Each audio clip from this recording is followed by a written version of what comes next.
지난 연말에 공개된 넷플릭스 드라마인 더 글로리의 인기가 심상치가 않습니다.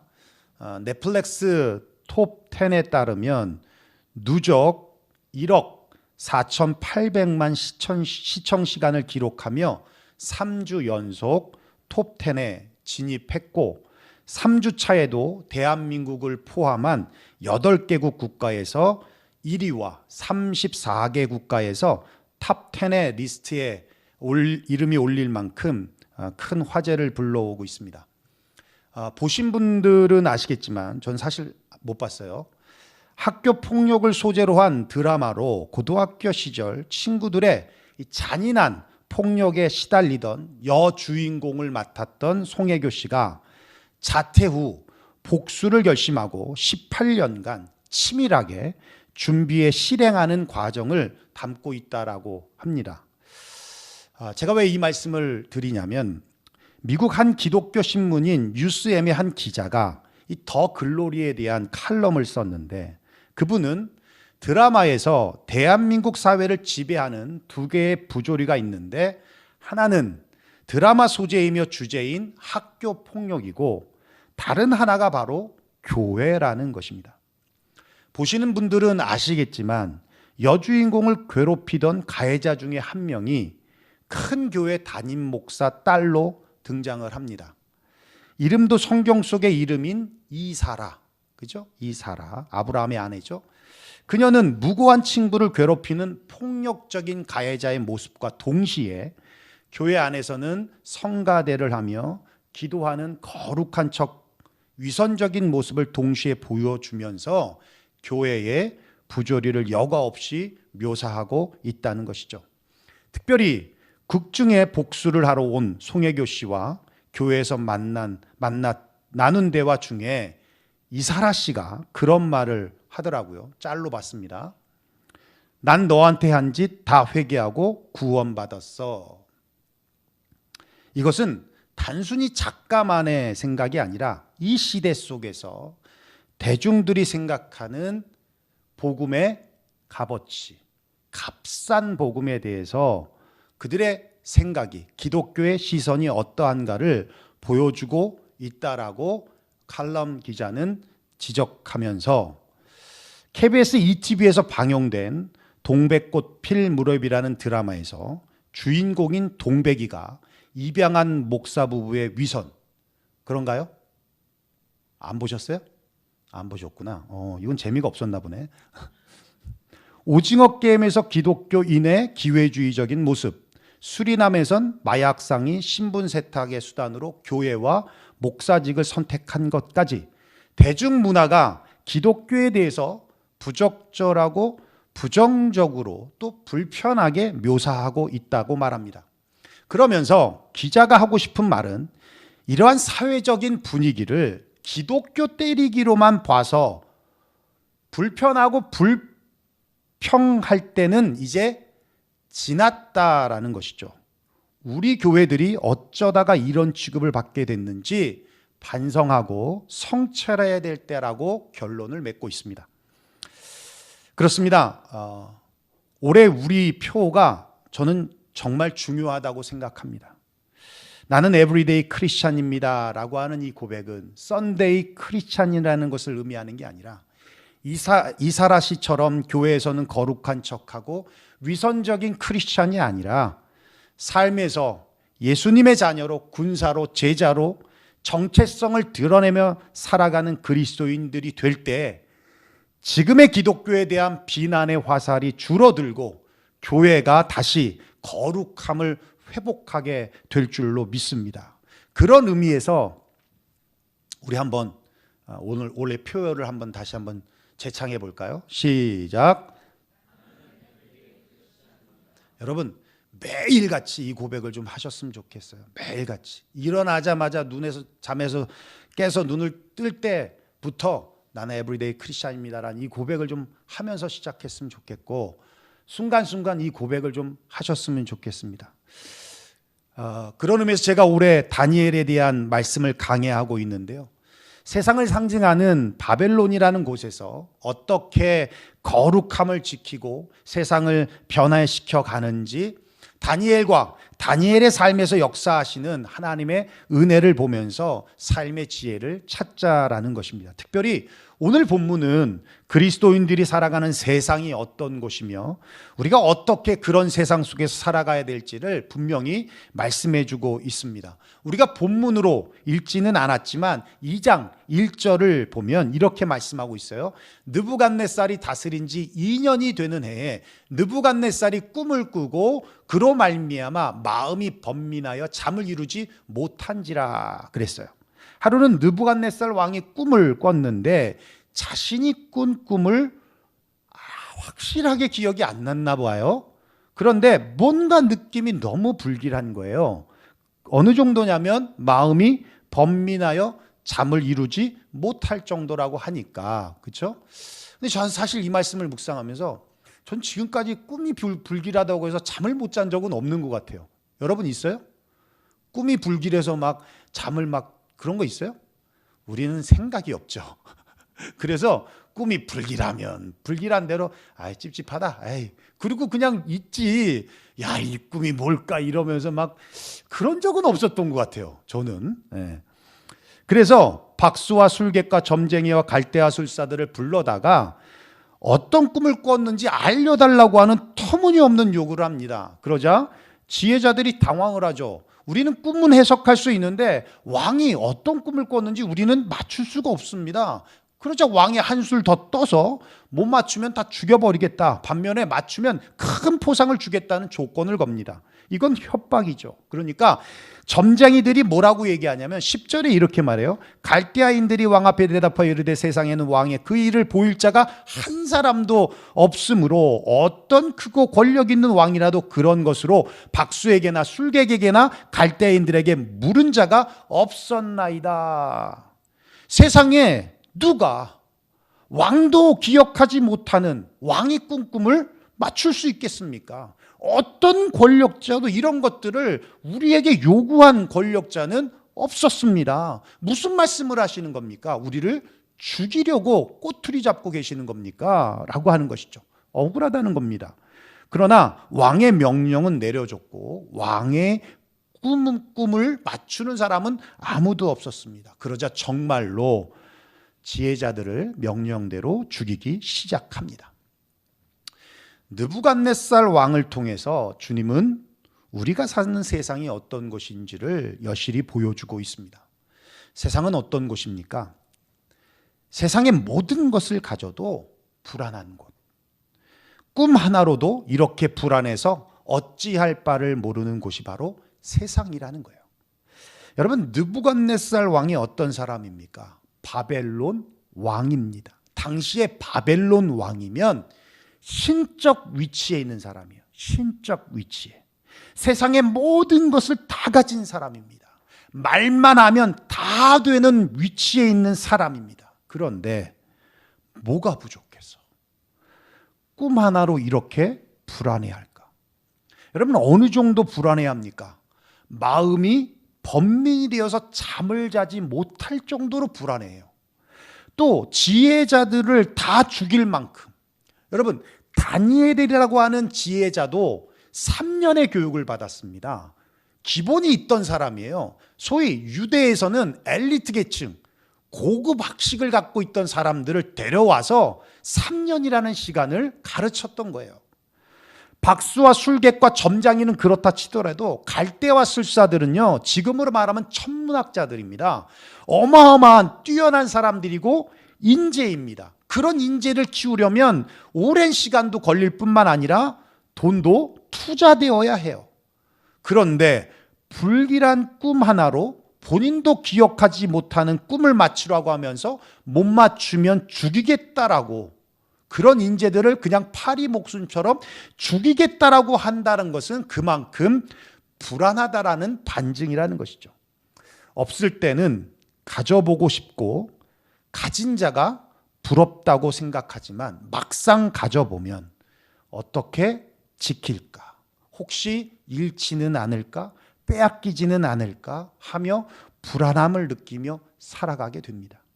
그래서 없을 때가 편했다라고 얘기를 하죠.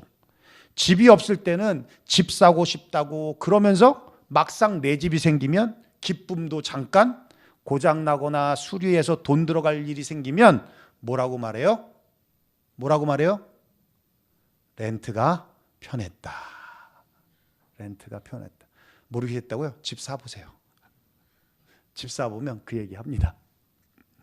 세상에 다 가진 왕이라고 다르지 않더라는 거예요. 남들이 부러워하는 자리에 있지만 정작 그 자리에 가보니까 또 그 자리에서 가지는 불안감이 있어요. 걱정함이 있어요. 근심거리들이 있다라는 겁니다. 이런 불안한 감정이 심해지면 불안장애라는 병이 되죠. 불안감이 지나쳐서 일상생활에 장애가 되는 것이 바로 불안장애입니다. 현재 한국에 불안장애로 진단을 받고 있는 사람들이 무려 150만 명이 넘고요. 남자보다 여성이 2배 더 많다고 합니다. 연령별로 하면 40대와 50대가 가장 많다고 해요. 여러분, 어떤 불안들이 있습니까? 현실적인 불안감, 재정에 대한 불안과 염려들, 의식주에 대한 불안과 염려들, 사랑하는 사람과 헤어짐에 대한 불안과 염려들. 해외토픽에 나온 기사인데요.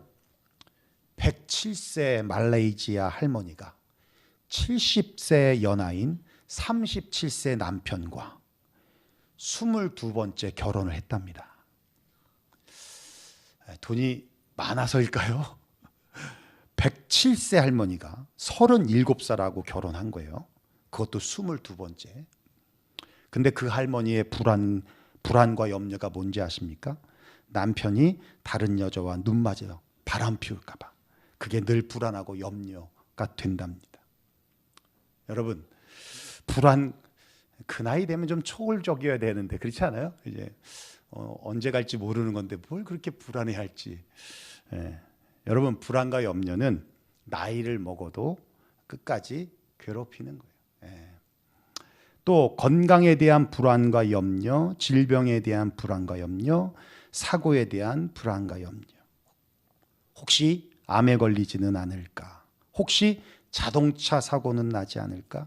혹시 실직하지는 않을까? 혹시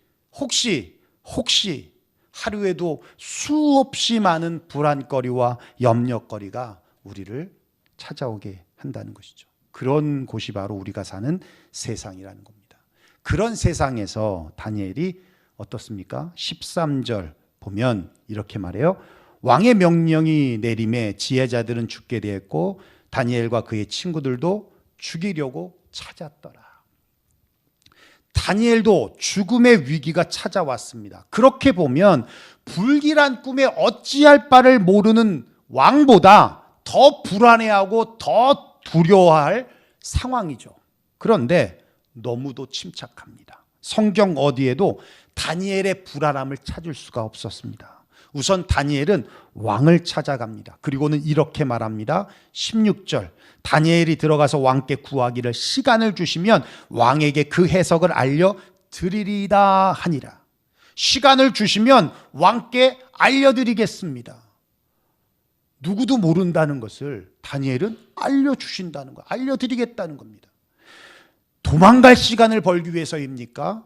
아니면 이제 곧 죽을 거니 삶을 정리할 시간을 얻고자 한 말이었겠습니까? 아니요. 다니엘은 위기 앞에서 너무 침착했습니다. 그렇게 침착할 수 있었던 것은 그가 믿는 하나님이 계시기 때문입니다. 그의 말은 믿음의 고백이고 믿음의 행동인 것입니다. 결코 뻥카가 아니라는 것이죠. 11절에 보면 다른 지혜자들이 그렇게 말해요. 왕께서 물으신 것은 어려운 일이라 육체와 함께 살지 아니하는 신들 외에는 왕 앞에 그것을 보일 자가 없나이다 한지라.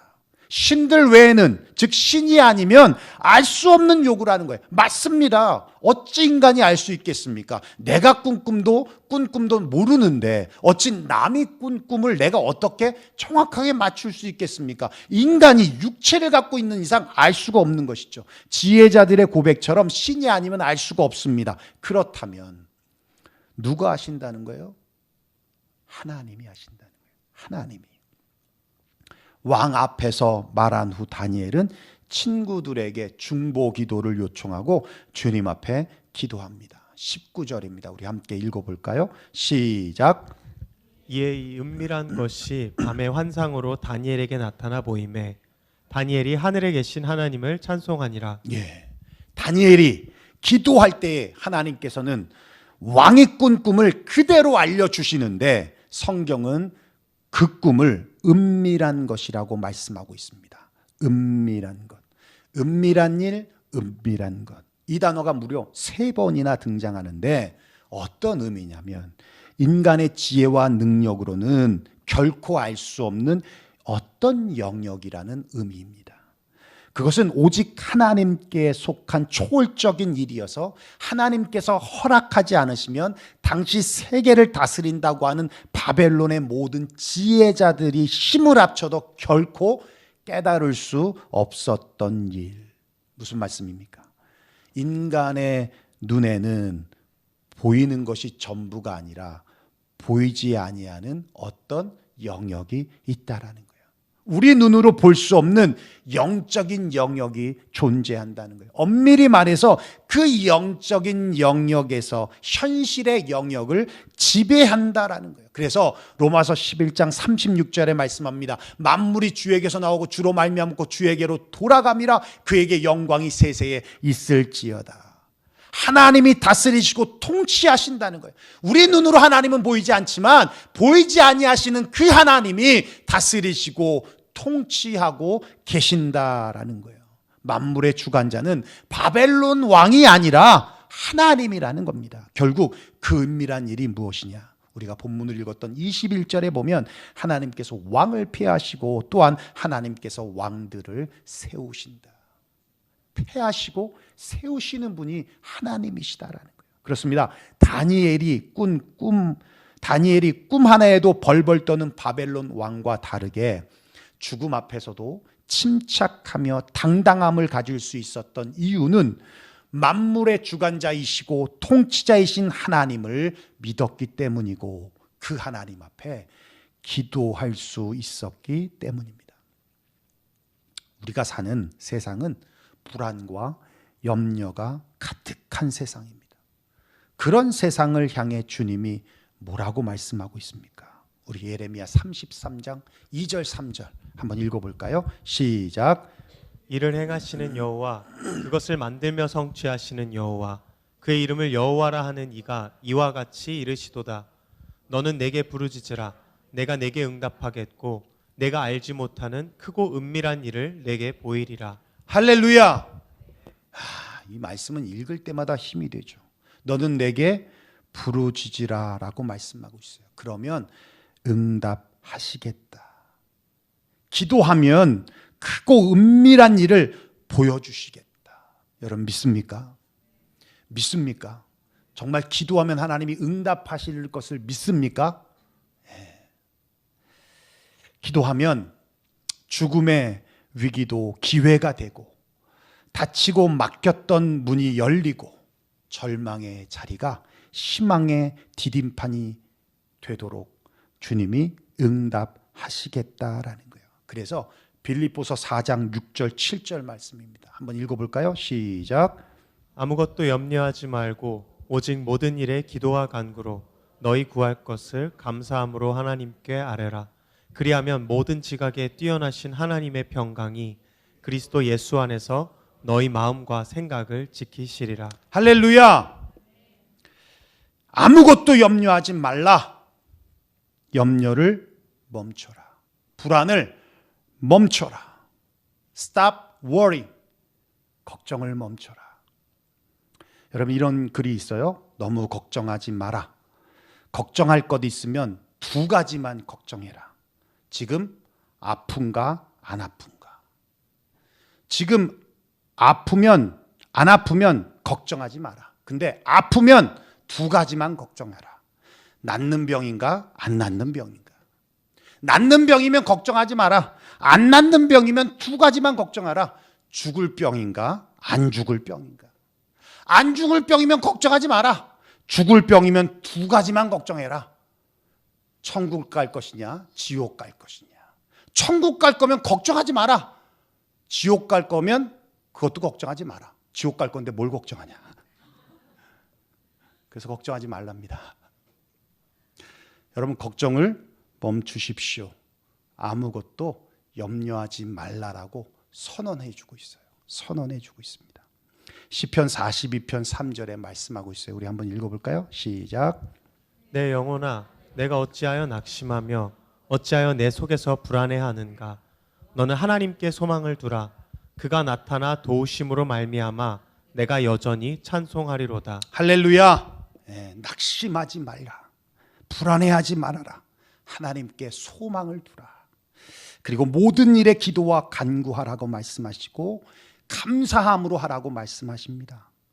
응답 주신 거에 감사하고 주실 거에 감사하고, 그러면 하나님의 평강이 불안과 염려와 걱정거리가 가득한 세상에서 우리의 마음과 생각을 지켜 주시겠다.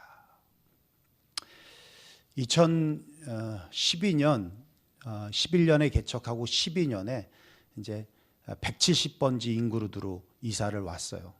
지난주 말씀드렸지만 무려 렌트비가 3배나 올라서 한인타운으로 좀 더 가까이 와서 접근성도 좀 좋고 또 성도들이 쉽게 찾아올 수 있도록 왔는데, 오자마자 잘해보겠다고 왔는데 오자마자 지난주 말씀드렸듯이 자리 때문에 시작이 돼서 2가정이 나갔는데 8명이 나갔어요. 그러니까 20명 정도 모여든 때에 8명이면 어마어마하잖아요. 그죠?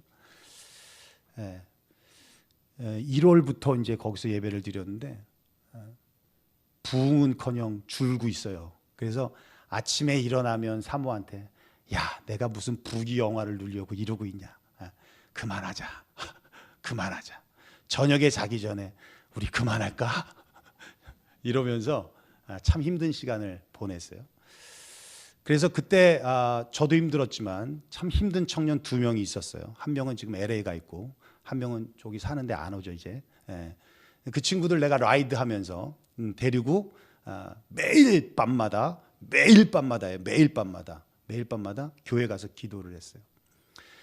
어쩔 때는 각자 떨어져서 기도하고, 어쩔 때는 3명이서 남자 3이 모여서 둥그렇게 손 붙잡고 서로의 우울한 기도 제목을 넣고 기도하고 그랬어요. 근데 한 번 하나님이 환상을 보여주시는데 마귀가 짐을 싸고 문 밖으로 나가는 꿈을 꿨어요. 문 밖으로 나가는 꿈을. 그때 이제 그 자리가 윤성 집사가 있던 자리거든요. 쓰던 자리인데 망해서 옮긴 거예요. 그래서 내가 윤성이한테 그랬지. 네가 망한 이유가 있다. 네가 망한 이유가 있다. 자기도 그런 것 같대. 자기도. 근데요, 그 환상과 그 모습을 보고 난 뒤부터 5월 달에 윤현석 집사님이라는 분이 오시면서 전도가 되는데, 야, 그 해에 30명이 넘게 모였어요. 그 해에.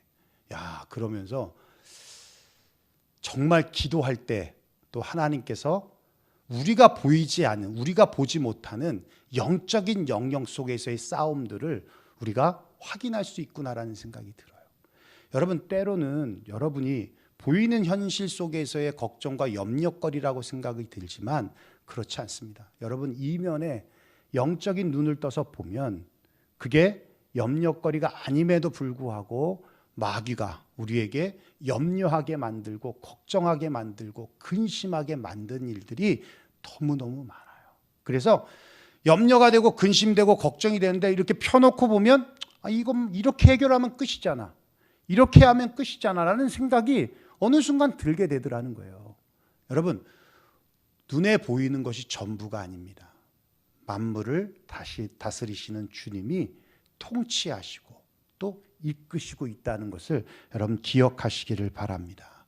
불안과 염려와 걱정이 가득한 세상에서 다니엘과 같이 여러분 뜻을 정하십시오. 거룩한 뜻을 정하십시오. 그리고 어떤 상황에서도 주님을 잃지 말고 주님 앞에 매달려서 기도해 보십시오.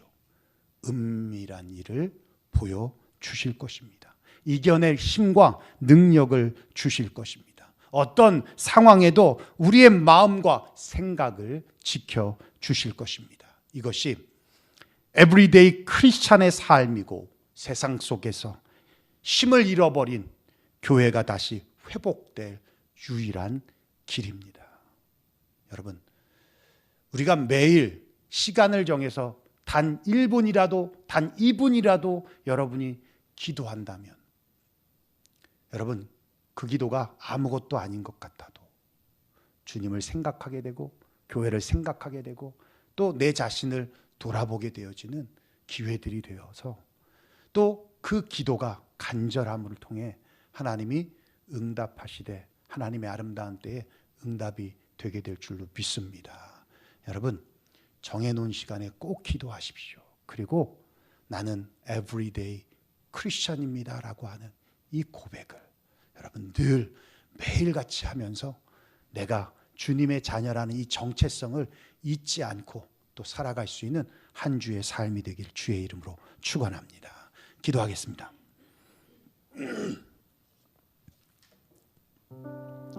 예, 오늘 말씀 들은 대로 우리 함께 기도했으면 좋겠습니다. 아무것도 염려하지 말라 말씀하고 계시고 넌 내게 부르짖으라 내게 내가 은밀한 것을 내게 보이리라고 말씀하고 계십니다. 예, 우리 눈에 보이는 것이 전부가 아닙니다. 하나님이 통치하시고 다스리십니다. 우리가 기도할 때 하나님의 그 인도하심을 우리는 받게 될 것이고 또 하나님의 역사하심을 보게 될 것입니다.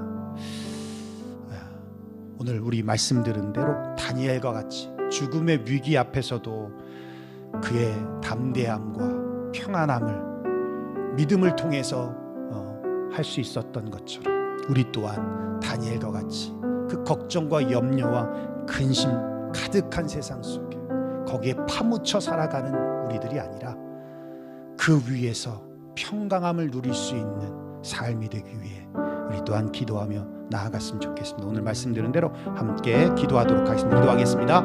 고마우신 우리 아버지 하나님, 감사와 영광을 하나님 앞에 올려드립니다.